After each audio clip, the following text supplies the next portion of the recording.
బెంగళూరులో ఫేమస్ అయిన కాటేరమ్మ టెంపుల్కి మన ప్రయాణాన్ని స్టార్ట్ చేశాము. మా దగ్గర నుంచి 3 బస్సులు మారి ఆ తల్లిని దర్శించుకోవాలన్నమాట. ఫస్ట్ కాడుగుడి మెట్రో లాస్ట్ స్టాప్కి వచ్చేసి బస్ కోసం వెయిట్ చేస్తున్నాం.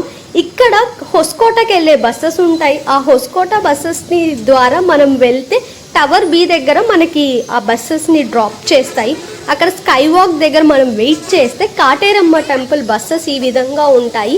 ఆ బస్సెస్ ఎవ్రీ 5 to 15 మినిట్స్కి బస్సెస్ వస్తూనే ఉంటాయి. జనాలు అనేది ఫుల్గా వెళ్తూనే ఉంటారు. ఇక్కడ మనల్ని దింపుతారు.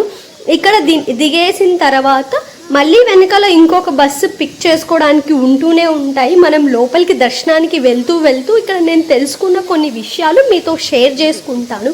300 సంవత్సరాల కింద జమ్మి చెట్టు నీడలో ఈ కాటేరమ్మ వెలిసిందనమాట. అలా పవర్ఫుల్ అయిన ఈ అమ్మని దర్శించుకోవడానికి నేను కూడా వచ్చేసాను. ఎప్పుడు చూసా పూజలు ఏవో ఒకటి జరుగుతూనే ఉంటాయి. పైన అంతా టెంకాయ కొట్టనివ్వరు కాబట్టి ఇక్కడ కింద టెంకాయ కొట్టుకొని కోరికలన్నీ నెరవేర్చుకోవడానికి ఆ అమ్మ దగ్గరికి వస్తారు చాలామంది. ఫస్ట్ నేను తెలుసుకున్నది ఏంటి అంటే మనకి ఏదన్నా దిష్టి అట్లాంటివి తీపిచ్చుకోవాలి అంటే అక్కడ డబ్బులు ఇస్తే నిమ్మకాయని అలా తీసి ఇసిరేస్తాడనమాట. మనము ఇసిరేసిన ప్లేస్లోనే వెళ్ళి తొక్కి రావాలి. ఈ బీగంకాయ ఏంటి అంటే శత్రువులు ఎవరన్నా ఉంటే వాళ్ళ శత్రువులు కూడా మిత్రులు అవ్వడం కోసం ఒక బీగంకాయ కడితే మిత్రులు అవుతారు అని ఒక నమ్మకం.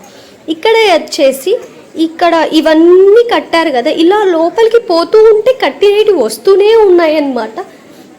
వాళ్ళకున్న అనారోగ్యాలంతా అమ్మకు చెప్పుకుంటూ అవన్నీ కట్టున్నారు. చాలా వరకు షుగర్ బీపీ మాత్రల ట్యాబ్లెట్స్ అన్నీ కట్టున్నారు. కొందరు మాకు ఈ సమస్యలు ఉన్నాయి, ఇవి ఇలా జరగాలనుకుంటున్నాము, ఇలా మంచిగా ఉండాలి అని కట్టారు.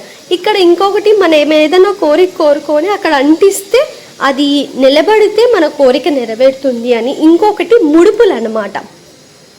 ముడుపులు మనం ఏదన్నా ముక్కొని కడితే మనకి ఉన్న కోరిక నెరవేరుతుంది అని చెప్పి అట్లా 9 వారాలు ముడుపులు కట్టాలంట. ముడుపులు నువ్వు ఎంత హైట్ చూస్తే అంత హైట్లో చుట్టూ చూడండి ముడుపులు ఎలా కట్టేశారో, కొంచెం కూడా ప్లేస్ లేకుండా కట్టేశారనమాట.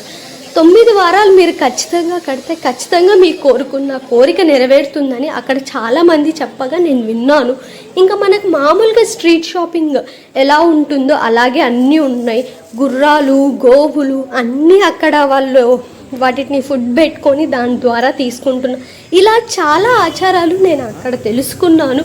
ఇప్పుడు కొత్తగా 270 అడుగుల కాటేరమ్మను కూడా అక్కడ కడుతున్నారు. ఇంకా కన్స్ట్రక్షన్ జరుగుతుంది. బాయ్ దోస్త్.